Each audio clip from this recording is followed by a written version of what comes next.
Fala, torcedor Cruz Maltino, tudo bem com vocês? Sejam muito bem-vindos ao nosso canal, trazendo mais informações do Vasco, que enfrenta aí o Juventude nessa rodada.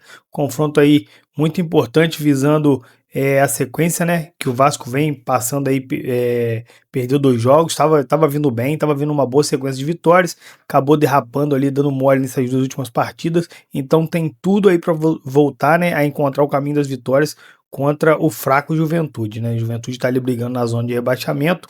O Vasco, né, com o Fernando Diniz se encontrou, jogou bem, fez uma boa sequência, mas nas últimas 2 partidas não foi feliz, não conseguiu resultado. Então é a hora aí de voltar a vencer e reencontrar a vitória. Vamos soltar o vídeo, vamos reagir junto. No final a gente volta aí com mais notícias aí do Vascão. Rotativa. O Vasco de Lucas Pedrosa é o único carioca a jogar amanhã no Brasileirão no sábado. Todos os outros jogam no domingo e o Cruz Maltino, que vem de 2 derrotas seguidas, agora vai enfrentar o Juventude em casa, em São Januário. A gente vai ver um VT da preparação para esse jogo. Na volta, a gente vai comentar, Rodolfo. O Vasco mais uma vez terá um jogo em casa para voltar a vencer. São 2 derrotas seguidas e, além disso, são 2 jogos em que o time não consegue fazer gols. Esta é a primeira vez que isso acontece após a chegada de Diniz. A equipe tem o melhor ataque do Brasileirão, com 49 gols marcados. Agora, o técnico terá que reorganizar o elenco para manter o bom momento vascaíno, já que tem como objetivo conseguir a vaga para a Libertadores.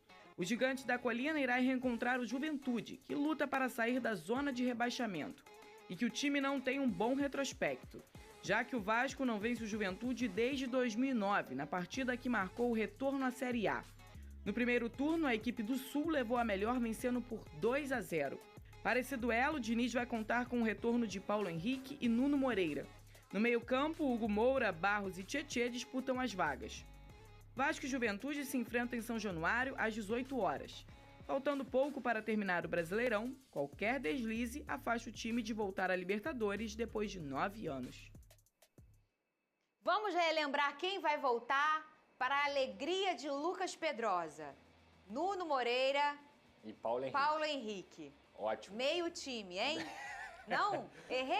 Quase. Um terço. Um terço do time, Pedrosa. Um terço, cara. Porque, como eu até trouxe aqui, eu acho que o Paulo Henrique dispensa comentários, é lateral de seleção brasileira, para mim o melhor lateral direito do Brasil, não tem muita discussão em relação a isso. Gosto do Pumita, acho bom jogador, mas não tem nem comparação assim. Se você for falar, colocar uma nota, o Pumita é um jogador nota 6,5, no máximo ele faz partidas nota 7. Hoje o Paulo Henrique é um jogador nota 9. Então, assim, eu acho que é um cara que dá ofensividade, dá também a parte defensiva. É o cara que mais vence duelos nesse time do Vasco, mais dribla. O Paulo Henrique tem uma média de 2,5 dribles por jogo. Então é muito importante ele. E o Nuno, eu já falei aqui, o Nuno é uma questão de QI, de inteligência, de dividir a responsabilidade com essa criação com o Coutinho e também ser um jogador que participa o tempo inteiro, tanto de gols quanto de assistências, está sempre ligado. Para mim, a melhor contratação do Vasco na temporada e ele vem mostrando isso desde o momento que ele chegou. Ele não precisou do Fernando Diniz para fazer ele melhorar. Ele já era muito bom jogador antes e ele só foi potencializado com essa equipe do Vasco. E olha, o Hugo Moura passou de titular absoluto à reserva, perdeu espaço com o Diniz,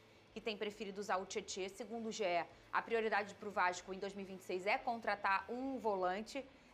O Pedrosa trouxe aqui a opinião, e eu acho que é um consenso, né? Que o Tietê não foi muito bem no jogo contra o Botafogo, né? Ele não fez uma brilhante partida, não é o fim do mundo, mas é um banco ou não, o Vene Casagrande? Tietê, eu considero um bom reserva. Mas você faria essa mudança hoje? Não, hoje não. Eu acho que assim, né? embora ele tenha ido muito mal mesmo no clássico contra o Botafogo, mas assim, não dá pra você tirar um jogador porque ele foi muito mal. Então, o Diniz seria até incoerente, porque o Hugo Moura foi mal em várias partidas e ele não tirou. O João Vitor, na época zagueiro, foi mal em várias partidas e ele não tirou. Duvido ele fazer o mesmo, ele fazer isso agora com o Tietê. Eu não faria isso. Mas assim, trazendo aí a informação que o Vasco busca volante, já podemos dizer que a contratação do Thiago Mendes então não deu certo. Porque o Vasco contratou esse jogador e até o momento o jogador não performou. Eu não acho errado buscar um volante, muito pelo contrário. Mas aí a diretoria precisa entender quais são as características e pensar no lado físico, porque não adianta você errar novamente como errou com o Thiago Mendes. O que muda do Vasco contra o Botafogo para esse jogo, você acha, Pedrosa? E eu estendo a você essa questão do Tietê também. A gente tem que lembrar o torcedor para aquietar o coração, né? Às vezes o cara não jogou bem uma partida, Mas tá tudo bem. Às vezes a gente também não tá num bom dia aqui, a gente fala mais groselha, nosso dia não tá muito legal, o programa às vezes não é tão animado, enfim. A vida é assim mesmo, a gente tá todo dia assim, é normal. Você faria o quê? O que você acha que o Diniz vai fazer? Eu faria o que eu acho que o Diniz vai fazer. O quê? Manter o Tietê.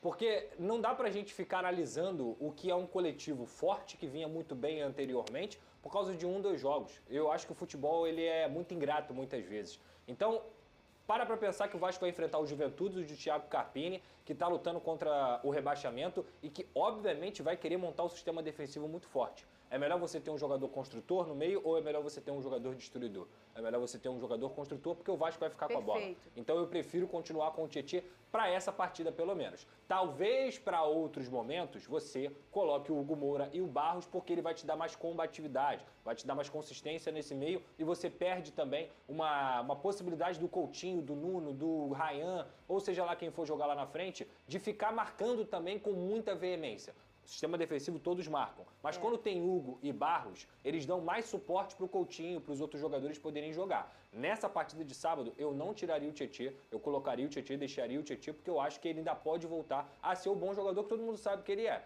E o outro ponto é em relação a essa equipe do Fernando Diniz, como eu falei aqui, vai jogar contra um adversário que vai se retrancar. A posse vai estar no Vasco da Gama e aí você tem que entender que não só para o ano que vem, mas volante, eu já falei isso aqui diversas vezes, é a posição mais importante do futebol. Não é só um não, Vene. Se a diretoria está pensando em só um, tá errado, tá? Tem que contratar um 5 e tem que contratar um 8. Os dois jogadores, tanto o primeiro volante quanto o segundo volante, para elevar a patamar. Eu tenho certeza que eles estão pensando nisso, não é só um volante. O negócio... Ainda sobre o Tietê, eu acho extremamente injusto quem julga o Tietê, o futebol do Tietê, por conta do desempenho contra o Botafogo. A torcida fez isso, Pedrosa? O Tietê, a torcida pegou no pé do Tietê. O Tietê, ele não desempenhou mal sozinho, não. Coletivamente falando, o Vasco foi muito abaixo. É isso aí. Se o Vasco tivesse ido bem coletivamente falando e o Tietê abaixo, beleza, eu ia até entender a crítica, mas todo mundo foi mal. Só que o Tietê foi muito mal, porque a gente sabe que ele pode ir muito melhor do que isso. Sim. Então, assim, não dá pra você julgar o Tietê por conta desse jogo, até porque todo mundo do Vasco desempenhou muito mal. E ainda acho, Vene, que, repito, o torcedor ele tem memória curta. Porque verdade. as pessoas estão pedindo assim, Hugo Moura, Hugo Moura, Hugo Moura. Contra o Fluminense, o Hugo Moura jogou? Não. Foi 2-0 o Vasco, com o Tietê jogando de segundo volante. Sim. E o Vasco fez uma partida absurda contra o Fluminense no Maracanã. Que é um adversário, na minha opinião, né, até mais forte do que o Vasco enfrentou agora. Por exemplo, São Paulo. Eu acho o Fluminense melhor que o São Paulo. Acho o Fluminense melhor que o São Paulo. Que susto. O Botafogo é um time que tem grandes jogadores, mas não estava vivendo um momento melhor que o Fluminense. Não estava. É que o Botafogo realmente fez uma partidaça. Mas o que eu quero dizer aqui é, não adianta, gente, pegar um jogador para Cristo, caso ele não esteja realmente comprometendo individualmente, que foi uma coisa que muitos jogadores do Vasco fizeram durante o ano, não vai fazer sentido. É o coletivo, é o sistema. E o Vasco inteiro, tirando o Léo Jardim, o Carlos Cuesta e o Robert Renan, foi mal contra o Botafogo. Ontem, eu até esqueci de mencionar isso, a gente debateu aqui sobre o Matheus França. Ele pode ser o reserva, sabe de quem? Do próprio Nuno. Porque ele faz essa função. Mais do que volante. Sim. E ele faz essa função. Eu lembro muito bem nos tempos de Flamengo, é porque eu não acompanhei muito o Matheus França lá na Premier League, mas nos tempos de Flamengo ele fazia isso que o Nuno faz hoje no Vasco, ele pode fazer muito bem. Muito melhor como volante, como você mencionou. O negócio, pessoal, só um minutinho. O pessoal tá preocupado que não sabe se vai ter, sabe o quê? Cadê? O que é? Cadê o que vai ter? Lá vem. Cadê, gente? Cadê? Não, de novo não. Teve. De novo não. E teve rápido, velho. Foi logo no primeiro tempo. Eu lembro disso. Ele vai jogar o tal do Nenê? Boa que pergunta. tá no lugar certo, Juventude Nenê. Imagina. Ele vai jogar o Nenê mais velho do Brasil? Eu espero que não. Eu espero que não, disse Lucas Pedrosa. Ô, Pedrosa, tem jogador convocado? Tem. Quem? Carlos Andrés Gomes e Carlos Cuesta. 2 jogadores que vieram pro Vasco. E isso é muito legal da gente trazer aqui. Quando o Fernando Diniz, eu já falei isso aqui, já trouxe essa informação e vou trazer de novo. Quando o Fernando Diniz liga para esses caras e faz um processo de convencimento, a promessa para esses caras apresentando o projeto é: aqui você vai ter a possibilidade de ser convocado para a seleção colombiana. Para o Carlos Andrés Gomes, ele até usou o exemplo do Arias, e para o Carlos Cuesta a mesma coisa. porque no momento o Carlos Cuesta estava isolado lá na Galatasaray, ele não estava jogando lá, então ele estava perdendo a oportunidade de estar numa Copa do Mundo. Eles vêm para o Vasco, eles contribuem para essa sequência boa que o Vasco teve nos últimos jogos, não nos 2 últimos, mas no pós-Copa, digamos assim, e tá aí, eles estão convocados disputando uma vaga na Copa do Mundo. Então acho que isso também mostra como esse trabalho do Vasco foi bem feito e os próprios jogadores responderam em campo. Quais são as baixas aí na data FIFA, então, pro Vasco? Carlos Andrés Gomes, Paulo Henrique e o Cuesta. São as 3 baixas, né? A princípio, sim, porque O Vasco vai jogar na data FIFA? Cara, não, eu acho o Flamengo, o Flamengo, o Fluminense, Palmeiras, o Santos. Mas assim, tem que ver o dia do jogo do Vasco pós-data FIFA. Ó, o jogo contra... Que aí depende também da logística dos atletas, né? Eu posso estar errado, mas aqui... Porque a data FIFA aqui no Brasil é fajuta. O que me aparece aqui é que o Vasco, aliás, a Colômbia joga um amistoso contra a Austrália no dia 14 de novembro, às 10 horas da noite. Data FIFA ainda. Aonde? Às 10 horas da noite. Não sei onde, só vi aqui a partida. Se for na Austrália, lascou, por isso que eu perguntei, exatamente. Se for na Austrália... E aí depende não, do dia eu acho do que jogo não é na Austrália, não. Depende não do dia do jogo do Vasco pós-data FIFA. Enquanto o Pedrosa procura, vamos procurar o povo com o Flávio Vinick. Sextou sempre assim. A gente gosta de trazer a galera aqui para vocês.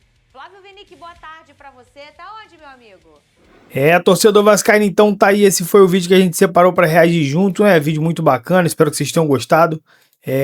O Vasco que realmente vai ter, né, essa situação aí de jogo decisivo praticamente contra o Juventude. Por que decisivo? Porque o Vasco tem 42 pontos, então a chance dele encostar ali e ficar nessa briga aí pela pré-Libertadores é agora, via Brasileirão, né?